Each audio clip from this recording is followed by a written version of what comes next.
Welcome to home cooking. अगर आपको मेरी रेसिपीज पसंद आ रही हैं तो चैनल को सब्सक्राइब कीजिए और साथ ही बेल आइकन को क्लिक कीजिए ताकि आपको चैनल की अपडेट्स मिलती रहें। अस्सलामुअलैकुम। आज मैं आपके साथ बीफ खौसे की रेसिपी शेयर कर रही हूँ। ये चिकन में भी बनता है और बीफ में भी। थोड़ी लेंदी रेसिपी होती है बट बहुत मज़े की बनती है। सबसे पहले मैं बना रही हूँ बीफ का सालन या बीफ कड़ी।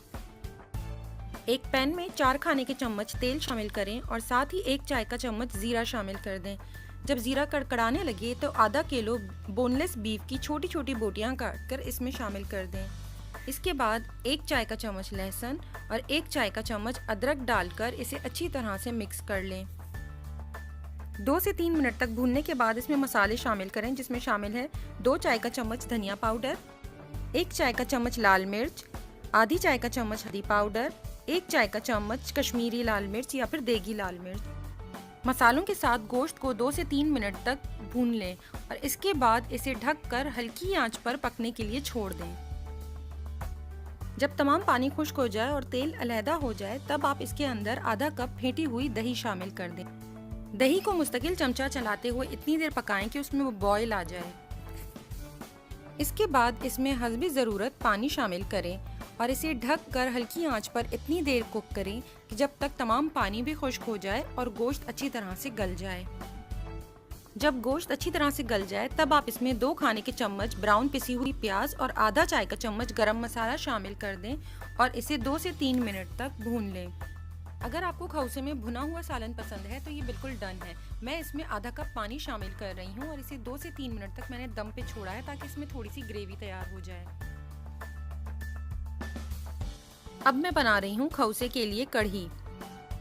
सबसे पहले ब्लेंडर में आधा किलो दही शामिल कर दें और 4 से 5 खाने के चम्मच कोकोनट मिल्क पाउडर, 6-7 हरी मिर्चें, 4 खाने के चम्मच बेसन, 1 चाय का चम्मच नमक, आधे से 3/4 चाय का चम्मच हल्दी और आधा कप पानी डालकर इसे अच्छी तरह से ब्लेंड कर लें।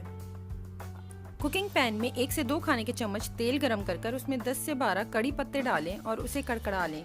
इसके बाद तैयार मिक्सचर इसमें शामिल करें और साथ ही 3 कप पानी शामिल कर दें और इसे मुस्तकिल चमचा चलाते हुए इतनी देर तक कुक करें जब तक कि इसमें पहला बॉयल आ जाए।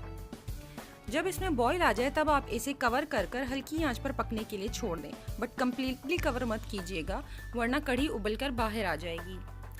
अब आप अपनी पसंदीदा कंसिस्टेंसी के मुताबिक इस कढ़ी को कुक कर लें। खौसे के साथ बहुत से लवाजमात सर्व किए जाते हैं और डिफरेंट फैमिलीज में डिफरेंट चीज़ें सर्व की जाती हैं।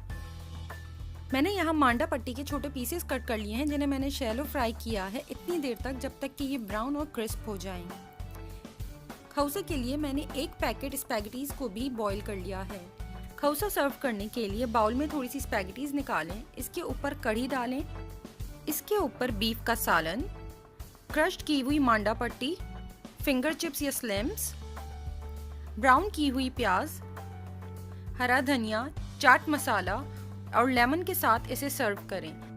इसके साथ और भी जो डिफरेंट लवाजमात सर्व किए जाते हैं उनमें शामिल है लहसुन को बारीक काट कर उसे शैलो फ्राई कर लें इतनी देर कि वो ब्राउन हो जाए। लहसुन सर्व करें या फिर फ्राइड नूडल्स सर्व करें या पापड़ी। इसे सर्व करने का तरीका यही है कि इसे तमाम लवाजमात इवन कढ़ी और बीफ का सालन वगैरह भी तमाम सेपरेट बाउल्स में सर्व करें और सब अपने पसंद के मुताबिक उसमें चीज़ें ऐड कर अपने प्लेटर तैयार करते हैं। अगर आपको ये रेसिपी पसंद आए तो प्लीज़ लाइक, शेयर और चैनल को सब्सक्राइब करना ना भूलें। Thank you.